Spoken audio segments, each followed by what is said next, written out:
Hi friends எல்லாரும் எப்படி இருக்கீங்க? வாங்க இந்த சீரிஸோட 10th எபிசோட் பார்க்கலாம். இந்த வீடியோ பார்க்கறதுக்கு முன்னாடி சப்ஸ்கிரைப் பண்ணாதவங்க சப்ஸ்கிரைப் பண்ணிக்கோங்க. மறக்காம ஒரு லைக் பட்டனையும் தட்டிடுங்க. வாங்க இப்போ வீடியோக்குள்ள போகலாம். லாஸ்ட் எபிசோட்ல ஹீரோ எல்லா உண்மையும் சொல்லியிருப்பாங்க. இந்த மாதிரி உங்க அப்பா காப்பாத்தின பையனே நான் தான் சொல்லி. ஆனா ஹீரோயின் நம்பவே மாட்டாங்க.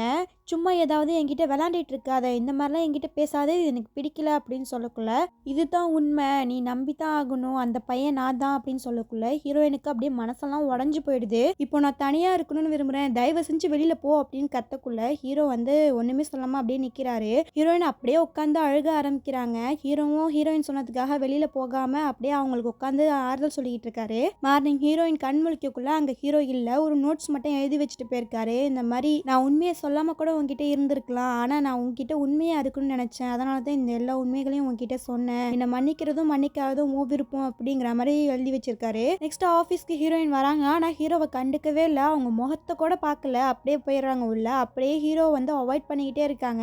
ஹீரோவுக்கு ரொம்ப கஷ்டமா இருக்கு ஹீரோயின் இப்படிலாம் பண்றது. அதெல்லாம் கவனிச்சிட்டு இருந்த மிஸ்ஸு ஹீரோ கிட்ட கேட்கறாங்க, என்ன ஹீரோயினுக்கும் உனக்கும் ஏதாவது பிரச்சனையா, எதுக்காக ஹீரோயின் இப்படி மூஞ்சி தூக்கி வச்சிருக்கா, உங்களுக்குள்ள ஏதோ ஒரு சண்டைன்னு தெரியுது, ஏதாவது பிரச்சனையா சொல்லுன்னு கேட்கக்குள்ள அதுக்கு ஹீரோ அப்பெல்லாம் ஒன்றும் இல்லை, சும்மா சின்ன சண்டை தான் அப்படின்னு சொல்லிட்டு மழுப்பிட்டு போயிடுறாரு. மிஸ்ஸு இதெல்லாம் பார்த்து சரி இவன்கிட்ட கேட்டால் சரி வராது, ஸ்ட்ரைட்டாக நம்ம ஹீரோயின் கிட்ட கேட்போம்னு சொல்லி ஒரு பாரு கழிச்சிட்டு போய் நல்லா ட்ரிங்க்ஸ் பண்ண வச்சு அப்போ கேட்குறாங்க, என்ன பிரச்சனை உனக்கும் ஹீரோவுக்கும், எதுக்காக நீங்கள் ரெண்டு பேரும் இப்படி இருக்கீங்க அப்படின்னு கேட்கக்குள்ள ஹீரோயின் நடந்த எல்லா உண்மைகளையும் சொல்லிடுறாங்க. அது கேட்ட மிஸ்ஸு என்ன சொல்கிற, உங்கள் அப்பா காப்பாற்றின பையன் ஹீரோவா, ஏன் உங்கள் வாழ்க்கையில் விதி இப்படி விளையாடுது, உங்கள் அப்பா காப்பாற்றின பையன் உன்னோட காதலனாக இருக்கிறது உனக்கு எவ்வளோ கஷ்டம்னு எனக்கு புரியுது அப்படின்னு ஆறுதல் சொல்லிட்டு இருக்காங்க. அப்படியே ஹீரோயின் வெளியில உட்காந்துருக்காங்க. அப்ப ஹீரோ ஹீரோயினை பாக்குறாங்க. அப்படியே போய் மெதுவா பக்கத்துல உட்காடுறாங்க. அப்ப ஹீரோயின் நீ எனக்கு நிறைய விஷயங்கள் பண்ணியிருக்கேன், எனக்கு ரொம்ப ஹெல்ப்ஃபுல்லா இருந்திருக்க, அதுக்கெல்லாம் ரொம்ப தேங்க்ஸ், ஆனா இந்த விஷயத்த என்னால ஏத்துக்கவே முடியல, அதனால கொஞ்ச நாளைக்கு நம்ம பேசிக்க வேணாம் அப்படின்னு சொல்லிட்டு போயிடுறாங்க. அப்படியே வீட்டுக்கு போய் ஹீரோயின் தூங்கலான்னு ட்ரை பண்றாங்க. ஆனா அவங்க அப்பாவோட ஞாபகம் அவங்களுக்கு அதிகமா வருது, அதனால அவங்களால தூங்கவே முடியல. மார்னிங் பயோல் ஏதோ ஒரு ட்ரெஸ்ஸை தீவிரமா தேடிட்டு இருக்கா. அப்ப அங்க ஹீரோ என்ன தேடிட்டு இருக்கேன், சீக்கிரம் கிளம்ப, டைம் ஆயிடுச்சுன்னு சொல்லக்குள்ள அப்பா இந்த மாதிரி என் ஃப்ரெண்டோட பர்த்டேப்பா இன்னைக்கு, நான் ரொம்ப அழகா போகணும், அதுக்கேற்ற ட்ரெஸ்ஸே இல்லப்பா, நான் கூட உங்ககிட்ட வாங்கி கேட்டேன், நீ வாங்கி தரேன்னு சொன்ன, ஆனா மறந்துட்டியா அப்படின்னு கேட்கக்குள்ள அதுக்கு ஹீரோ இது இப்போ முக்கியமா பயோல், ஏதாவது எடுத்து போட்டு போ, எனக்கு ஆஃபீஸ்க்கு டைம் ஆகுது அப்படின்னு சொல்லி கொஞ்சம் பயோல இம்பார்ட்டன்ட் இல்லாத மாதிரி பேசிட்டு போறாரு. அது பயோலுக்கு கொஞ்சம் கஷ்டமா போகுது. அப்பா இப்பெல்லாம் நம்மளை கண்டுக்கிறதே இல்லைன்னு ரொம்ப ஃபீல் பண்றா. அப்படியே ஃபீல் பண்ணிட்டே அந்த புக் ஸ்டோர்ல உட்காந்து புக்கு படிச்சுட்டு இருக்குள்ள அங்க ஹீரோயின் வராங்க.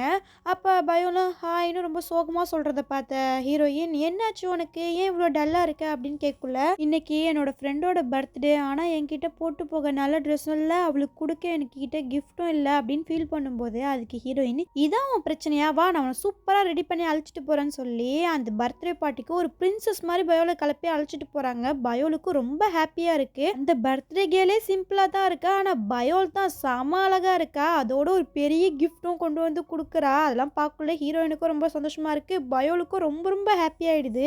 அப்படியே பார்ட்டியை முடிச்சுட்டு பயோல ஒரு விளையாடுற இடத்துக்கு அழைச்சிட்டு போறாங்க. நல்லா ஜாலியா விளையாடுறாங்க. அப்படியே பயல் கூடயே டைம் ஸ்பெண்ட் பண்றாங்க. அப்படியே எல்லாத்தையும் முடிச்சுட்டு இங்க பார்க்ல உட்காந்து பேசிட்டு இருக்காங்க. முன்னாடிலாம் அப்பாவுக்கு நான் மட்டும்தான் முக்கியம், என்னை தாண்டி தான் எல்லா வேலைகளையும் செய்வாங்க, ஆனா இப்பெல்லாம் எங்க அப்பா என்னை கண்டுக்கிறதே இல்லை, என்னை விட எங்க அப்பாவுக்கு இப்ப வேலை தான் முக்கியமா இருக்கு அப்படின்னு சொல்லக்குள்ள அதுக்கு ஹீரோயின் நீ ஏன் பயோல அப்பெல்லாம் நினைக்கிற, அதெல்லாம் ஒண்ணுமே கிடையாது, உன்னை பார்த்துக்கிறதுக்காகத்தானே அப்பா வேலைக்கு போறாரு, நீ இப்படிலாம் நினைக்கலாமா, இப்போ கூட நீ ஒரு கால் பண்ணி பாரு, கண்டிப்பா அப்பா வருவாரு அப்படின்னு சொல்லக்குள்ள நிஜமாவா சொல்றீங்க, அப்பா எனக்காக வருவாரா அப்படின்னு கேட்கக்குள்ள ஹீரோயின் நீ கால் பண்ணி தான் பாரு அப்படின்னு சொல்றாங்க. அப்ப பயோலும் ஹீரோவை கால் பண்ணி கூப்பிடுறாங்க. ஹீரோவும் அந்த பார்க்குக்கு வராரு. அப்ப ஹீரோ பயோல் பார்த்துட்டு அப்பா எனக்காக நீ வந்துட்டியான்னு சொல்லி ஓடி போய் கட்டி பிடிச்சிக்கிறாங்க. அதெல்லாம் ஹீரோயினும் பார்த்துட்டு தான் இருக்காங்க. சாரிடா செல்லம், கொஞ்சம் மார்னிங் கொஞ்சம் வேலை ப்ரெஷர்ல இருந்தானா, அதான் நீ சொன்னதை நான் கண்டுக்கவே இல்லை, அது ரொம்ப தப்பு தான், சாரின்னு கேட்டுட்டு இருக்குள்ள பயோலும் பரவாயில்லப்பா, உன்னை எனக்கு ரொம்ப பிடிக்கும், நீ சின்ன சின்ன தப்பு பண்ணா நான் மன்னிச்சிடுவேன் அப்படின்னு சொல்லிட்டு இருக்கா. அப்ப ஹீரோ நீ எப்படி இங்க வந்தேன்னு கேட்கல, நான் ஆன்ட்டி கூட வந்தேன்னு திரும்பி பார்க்கும்போது அங்க ஹீரோயின் இல்ல.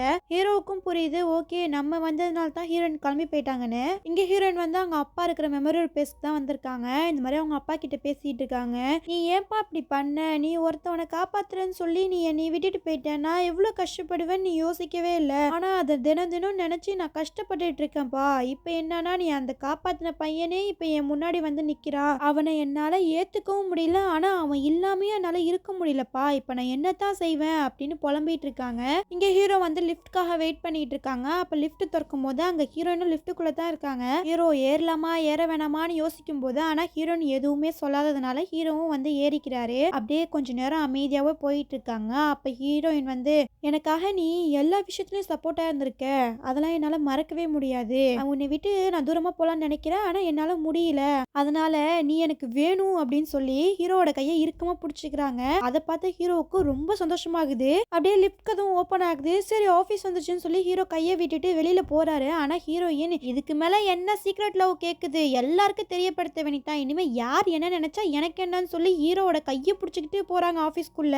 அங்க இருக்கிற ஆஃபீஸ் எம்ப்ளாயி எல்லாரும் என்னடா நடக்குதுங்க, இவங்க டேட் பண்றாங்களா அப்படின்னு பாக்குறாங்க. ஹீரோக்குலாம் ரொம்ப வெக்கமா போகுது, என்னடா பண்ணிட்டு இருக்காங்கன்னு. இங்க மேனேஜர்லாம் வாயை திறந்து என்னடா நடக்குது இங்க அப்படின்னு கேட்கக்குள்ள அப்ப ஷின்னு என்னால இது இமேஜின் பண்ணியே பார்க்க முடியல, இவங்க ரெண்டு பேரும் எப்படி சேர்ந்தாங்க அப்படின்னு சொல்லிட்டு இருக்கும்போது அப்ப லேடி எம்ப்ளாயி எனக்கு முன்னாடியே தெரியுமே அப்படின்னு சொல்றாங்க. அதை கேட்டு எல்லாரும் உங்களுக்கு எப்படி தெரியும், ஏன் நீங்க எங்க கிட்ட எல்லாம் சொல்லல அப்படின்னு கேட்கும்போது அப்பதான் லேடி எம்ப்ளாயி ஒரு ஃபிளாஷ்பேக் சொல்றாங்க.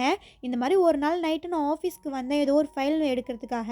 அப்போ வந்து ஏதோ ஒரு சவுண்டு கேட்டுச்சு, யாரோ ஆஃபீஸில் இருக்கான்னு தேடும்போது அங்கே இவங்க ரெண்டு பேரும் ரூம்குள்ளே ரொமான்ஸ் பண்ணிட்டு இருந்தாங்க. அதை நான் பார்த்துட்டேன், இருந்தாலும் கண்டுக்காத மாதிரி வெளியில் வந்துட்டேன். அவங்களும் எனக்கு தெரியலன்னு நினச்சி சந்தோஷப்பட்டுட்டு இருந்தாங்க அப்படின்னு சொல்லிட்டு இருக்கும்போது அப்போ ஜியோனுக்கும் நம்ம லவ்வையும் வெளியில் சொல்லணுயான்னு தோணி அப்படியே சின்ன கையை பிடிக்க ஆரம்பிக்கிறாரு. ஆனால் சின்ன கையை தட்டி விட்டுக்கிட்டே இருக்காங்க. அதை இவங்க ரெண்டு பேரும் கவனிச்சிட்டு தான் இருக்காங்க, இருந்தாலும் தெரியாத மாதிரி நிற்கிறாங்க. அப்போ லேடி எம்ப்ளாயி கிளம்பக்குள்ள இன்னும் வேற யார் யாரெல்லாம் டேட்டிங் பண்ணுறாங்கன்னு தெரிலப்பா, இன்னும் எத்தனை சீக்ரெட் லவ்ஸ் இந்த ஆஃபீஸில் ஓடுதுன்னு தெரியல, கொஞ்சம் கொஞ்சமாக தெரிய வரும் அப்படின்னு சொல்லிட்டு ஜாடம் மடையாக சொல்லிட்டு போகிறாங்க. இங்கே ஷின்னுக்கெலாம் பயமாகுது, ஆஹா இவங்களுக்கு தெரிஞ்சிடுமோன்னு.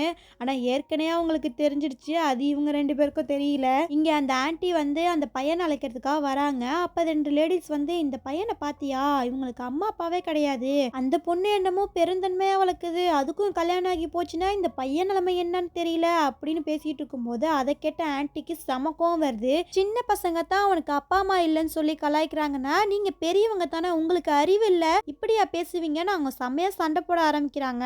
அப்போ அந்த ஜியாங்கோட அண்ணி வந்து தான் சரி ஏதோ தெரியாமல் பேசிட்டாங்கன்னு சமாதானப்படுத்தி அனுப்பி வைக்கிறாங்க. அந்த ஆன்ட்டிக்கு ரொம்ப கஷ்டமாக போயிடுது. அந்த பையன் காதில் விழுந்தா அவன் என்ன நினைப்பான்னு யோசிக்க ஆரம்பிக்கிறாங்க. வீட்டில் வந்தும் அதே யோசனை தான் அவங்களுக்கு ஓடிட்டு இருக்கு. அப்போ அந்த பொண்ணு வந்து அம்மா என்ன செய்கிற அப்படின்னு கேட்கக்குள்ள அப்போ அவங்க வந்து சோகமாக இருக்கிறத அவங்களும் கவனிக்கிறாங்க. என்னம்மா ஆச்சு அப்படின்னு விசாரிக்கக்குள்ள இந்த மாதிரி நடந்ததெல்லாம் சொல்லிட்டு இந்த மாதிரி நீ அவன்கிட்ட எல்லா உண்மையும் சொல்லணும், அவன் வளர்ந்தானா கண்டிப்பாக அவனுக்கு உண்மை தெரிஞ்சிடும், வேற யாராவது சொல்லி அவனுக்கு உண்மை தெரியறதை விட நம்ம சொல்லி தெரியறதே அவனுக்கு மேல் அப்படின்னு சொல்லக்குள்ள அந்த பொண்ணுக்கும் அதான் சரின்னு தோணுது. அப்புறம் அந்த பையனை கூப்பிட்டு இந்த மாதிரி போட்டோஸ்லாம் காமிச்சு இவங்க தாண்டா உன் அம்மா அப்பா நான் இல்லடா அப்படின்னு சொல்லக்குள்ள அவன் ஷாக்காகி அழுவான்னு பார்த்தா எனக்கு இது முன்னாடியே தெரியுமா, நீங்க அம்மா இல்லை எங்க அம்மா வேற யாரோன்னு, இருந்தாலும் நீங்க தான் எங்க அம்மா மாதிரி வளர்த்தீங்க, அதனால என்னைக்குமே நீதாம்மா என்னோட அம்மா அப்படின்னு சொல்லக்குள்ள அவங்களுக்கும் ரொம்ப சந்தோஷமாகுது. அப்படியே அவங்க அம்மா அப்பா ஃபோட்டோலாம் சந்தோஷமாக பார்த்துட்டு இருக்காங்க. இங்கே ஜியாங்கோட அண்ணி வந்து ஜியாங் கிட்ட இந்த மாதிரி இன்னைக்கு நடந்த விஷயத்தெல்லாம் சொல்லிட்டு இருக்காங்க. அந்த பையனை பற்றி ரொம்ப தப்பாக பேசிட்டாங்க, அதனால ஆன்ட்டிக்கு ரொம்ப கோவம் வந்து அவங்கள்ட்ட சண்டை போட ஆரம்பிச்சிட்டாங்க, நான் தான் போய் தடுத்து விட்டேன் அப்படிலாம் சொல்லக்குள்ள ஜியாங்க்கும் கஷ்டமாக இருக்குது. இந்த மாதிரி அவங்க ரொம்ப கஷ்டப்படுவாங்களே, இவ்வளோ நேரத்துக்கு அந்த பொண்ணுக்கும் எல்லா விஷயமும் தெரிஞ்சிருக்கும், அவ்வளோ ரொம்ப ஃபீல் பண்ணிட்டு இருப்பாள் அப்படின்னு யோசிச்சுட்டு இருக்கும்போதே அந்த பொண்ணு மெசேஜ் பண்ணுறா என்னை பார்க்க வரியான்னு. அப்படியே கட் பண்ணால் ஒரு ஊஞ்சலில் தான் உட்காந்து ஃபீல் பண்ணிகிட்டு இருக்கா. ஜியாங்கும் வந்து சமாதானப்படுத்துகிறான்.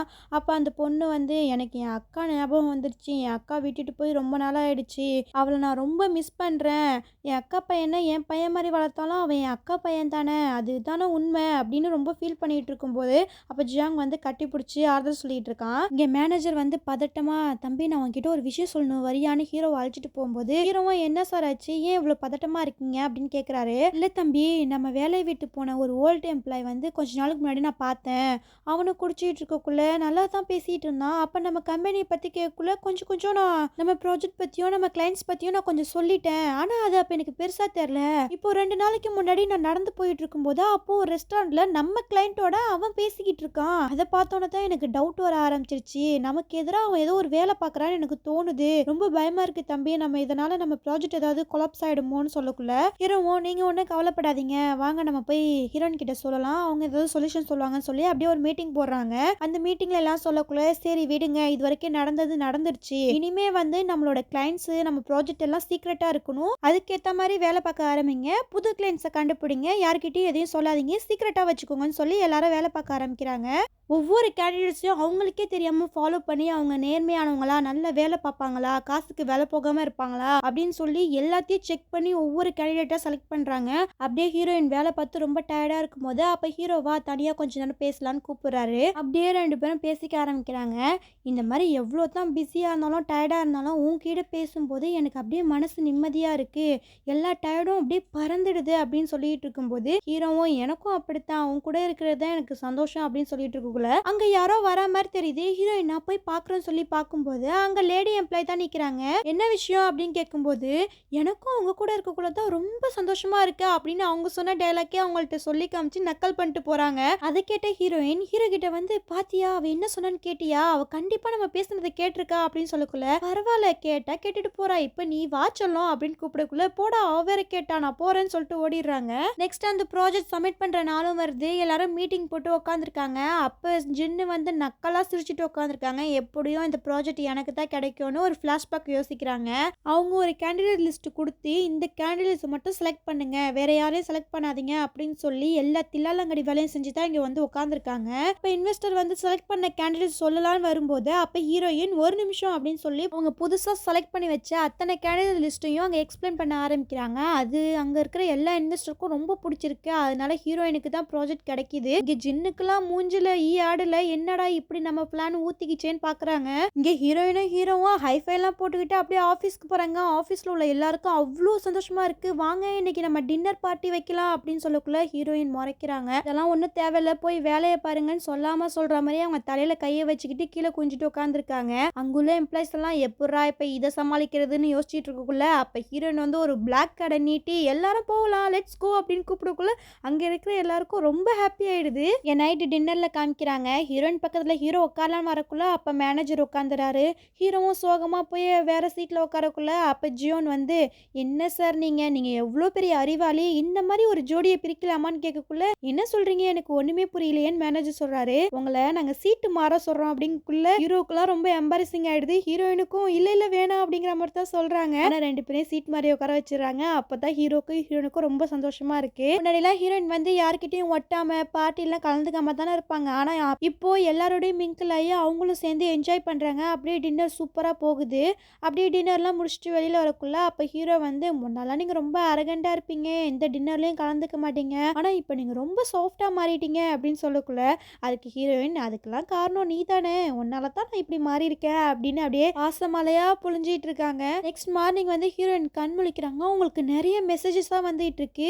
என்னன்னு அவங்க எடுத்து பார்க்கக்குள்ள அவங்க கம்பெனியோட ஒரு கம்பெனி கொலாபரேஷன் பண்ணியிருக்கோம். அந்த கம்பெனி வந்து ஃப்ராட் பண்ணியிருக்காங்களா, அதனால போலீஸ்ட்ட மாட்டியிருக்காங்க. ஏற்கனவே அவங்க ஒரு கம்பெனியில் இருந்திருப்பாங்க. அந்த ஒரு கம்பெனியில் இதே மாதிரி தானே ஒரு ப்ராப்ளம் வந்திருக்கும். அதே சேம் ப்ராப்ளம் தான் இங்கேயும் வருது. ஹீரோயினுக்கு என்ன செய்யறேன்னு தெரில. அவசரமாக ஆஃபீஸ்க்கு வரும்போது அங்கே ப்ரெஸ் ரிப்போர்ட்ஸ் நிறைய பேர் நிற்கிறாங்க. ஹீரோயினுக்கு அவங்களுக்கு பழைய ஞாபகங்கள்லாம் வருது. ப்ரெஸ் ரிப்போர்ட்ஸை சுற்றி கேள்வி கேட்குறாங்க. இந்த இதில் நீங்களும் கூட்டா இந்த கம்பெனி ஃப்ராட் பண்ணதில் உங்களுக்கு ஏதாவது சம்மந்தம் இருக்கா அப்படின்னு வளைச்சு கேள்வி கேட்கும்போது ஹீரோயினுக்கு அப்படியே தலை சுத்த ஆரம்பிக்குது.